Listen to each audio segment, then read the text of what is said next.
La Biblioteca Guarneriana. La Biblioteca Guarneriana è una delle più antiche in Italia e la prima in Friuli. Nacque nel 1466 per volontà di Guarnerio d'Artegna, che donò alla chiesa di San Michele tutti i suoi codici manoscritti. Guarnerio espresse la volontà che i libri fossero custoditi in un luogo in cui fosse possibile leggere e studiare. Il suo lascito si è preservato quasi inalterato nei secoli, costituendo uno dei fondi librari più coerenti ed interessanti dell'umanesimo italiano.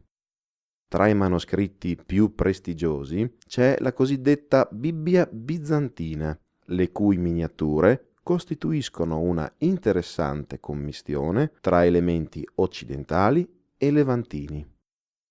La raccolta si arricchì nel 1736 grazie alla donazione di Monsignor Giusto Fontanini, che lasciò anche i mezzi necessari alla realizzazione di una libreria in legno costruita intorno al 1740.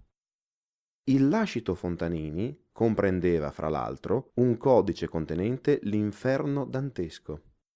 Nel 700 e 800 la biblioteca si impreziosì grazie a nuovi codici acquistati dalla comunità sant'agnelese, tra i quali il Canzoniere e i Trionfi del Petrarca, risalenti al 400.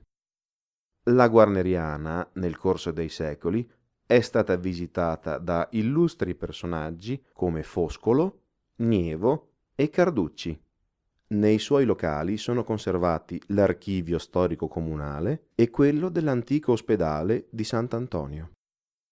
Per maggiori informazioni e visite guidate, consultate l'ufficio turistico Pro San Daniele di via Roma 3 oppure visitate il sito infosandaniele.com.